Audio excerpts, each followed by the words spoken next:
সিংহের সাথে খরগোশ কি কথা বলছে? খরগোশ কি বনের সব পশু পাখিকে খেতে বলছে নাকি অন্য কিছু? আসল ঘটনা জানতে চাইলে ভিডিওটি শেষ পর্যন্ত দেখুন। এক বিশাল বনে এক অহংকারী সিংহ রাজত্ব করত, যার ভয়ে বনের সব পশু পাখি সবসময় তটস্থ থাকত। একদিন এক চতুর খরগোশ সিংহের সামনে পড়ে যায়। সিংহ তাকে খাওয়ার জন্য গর্জন করে উঠলে বুদ্ধিমান খরগোশ বলে, মহারাজ, আপনার চেয়েও শক্তিশালী এক সিংহ এই বনের কুঁয়োর ভেতর লুকিয়ে আছে। সিংহ খরগোশের সাথে সেই কুঁয়োর কাছে যায়। কুঁয়োর স্বচ্ছ পানিতে নিজের প্রতিফলন দেখেই রাগের মাথায় কুঁয়োর ভেতর ঝাঁপ দেয় সিংহটি, এবং সেখানেই তার দম্ভের সমাপ্তি ঘটে। খরগোশের বুদ্ধিতে বনের সব পশু ভয়মুক্ত হয় এবং সবাই মিলে খুশিতে মেতে ওঠে। বুদ্ধির কাছে শক্তির পরাজয় এভাবেই বনের শান্তি ফিরিয়ে আনে আবার ছোট খরগোশটি। সিংহ ইঁদুরের সাথে খেলা করছে কেন? বন্ধুত্ব বানিয়ে কি ইঁদুরকে খাবে নাকি অন্য কিছু? আসল ঘটনা জানতে চাইলে ভিডিওটি শেষ পর্যন্ত দেখুন। একবার একটি সিংহ এক ইঁদুরকে ছেড়ে দিয়েছিল।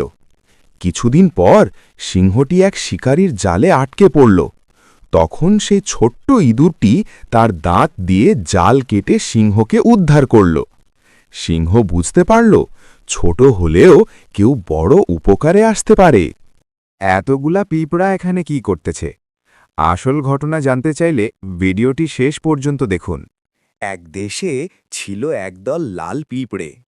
একদিন তারা রাস্তার ধারে বড় এক টুকরো চিনির দানা খুঁজে পেল, কিন্তু দানাটি এতই বড় ছিল যে একটি পিঁপড়ে তার নাড়াতেই পারছিল না।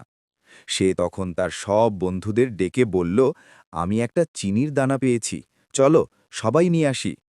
সবাই মিলে একসাথে ধাক্কা দিতেই চিনির দানাটি নড়ে উঠল এবং তারা অনায়াসেই সেটা তাদের বাসায় নিয়ে গেল।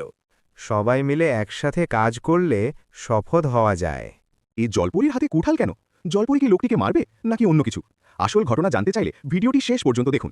একদিন এক সৎ কাঠুরিয়া নদীর ধারে কাঠ কাটছিল। হঠাৎ হাত ফসকে তার কুঠারটি গভীর নদীতে পড়ে যায়। উপার্জনের একমাত্র সম্বল হারিয়ে কাঠুরিয়া দিশেহারা হয়ে পড়ে এবং নদীর পাড়ে বসে কাঁদতে থাকে। তার এই করুণ দশা দেখে নদী থেকে হঠাৎ এক দয়াবতী জলপরী আবির্ভূত হন। জলপরী কাঠুরিয়াকে সাহায্য করতে প্রথমে জলের নিচ থেকে একটি চকচকে সোনার কুঠার তুলে আনলেন, কিন্তু কাঠুরিয়া বিনয়ের সাথে জানালো এটি তার নয়। এরপর জলপরী একটি রূপার কুঠার দেখালেন। কাঠুরিয়া সেটিও নিতে অস্বীকার করল। সব শেষে জলপরী যখন কাঠুরিয়ার নিজের পুরনো লোহার কুঠারটি তুলে ধরলেন, কাঠুরিয়া আনন্দে বলে উঠল, হ্যাঁ, এটাই আমার কুঠার। কাঠুরিয়ার এই অসাধারণ সততা দেখে জলপরী মুগ্ধ হলেন এবং পুরস্কার হিসাবে তাকে 3টি কুঠারই উপহার দিলেন। সততাই তাকে অভাব থেকে মুক্তি দিল। ভাল্লুক লোক দুটিকে দৌড়াচ্ছে কেন? ভাল্লুক কি তাদের খাবে নাকি অন্য কিছু? আসল ঘটনা জানতে চাইলে ভিডিওটি শেষ পর্যন্ত দেখুন। দুই বন্ধু বনের রাস্তা দিয়ে গল্প করতে করতে হাঁটছিল। হঠাৎ তাদের সামনে এক বিশাল ভাল্লুক এসে হাজির হল। ভাল্লুকটিকে দেখেই এক বন্ধু ভয় পেয়ে দ্রুত গাছের মগডালে উঠে গেল, কিন্তু অন্য বন্ধুটি গাছে চড়তে জানত না। সে নিরুপায় হয়ে বুদ্ধি বলে মাটিতে মৃত মানুষের মতো দম বন্ধ করে শুয়ে রইল। ভাল্লুকটি তার কাছে এসে নাকে মুখে কিছুক্ষণ শুঁকল এবং তাকে মৃত ভেবে কোনো ক্ষতি না করেই চলে গেল। ভাল্লুক চলে যাওয়ার পর অন্য বন্ধু গাছ থেকে নেমে এসে কৌতূহল নিয়ে জিজ্ঞেস করল, আচ্ছা বন্ধু, ভাল্লুক তোর কানে কানে কি বলে গেল? বন্ধু দীর্ঘশ্বাস ফেলে উত্তর দিল, ভাল্লুক আমাকে বলে গেল, যে বন্ধু বিপদে ফেলে একা পালিয়ে যায় তাকে কখনো আসল বন্ধু মনে করিস না। কচ্ছপ কি পারবে খরগোশের সাথে দৌড় প্রতিযোগিতা দিয়ে ফার্স্ট হতে? পুরা ঘটনা জানতে চাইলে ভিডিওটি শেষ পর্যন্ত দেখুন। এক বনে এক খরগোশ আর এক কচ্ছপের দৌড় প্রতিযোগিতা দিবে বলে ঠিক করল। খরগোশ দৌড় দেওয়া শুরু করল।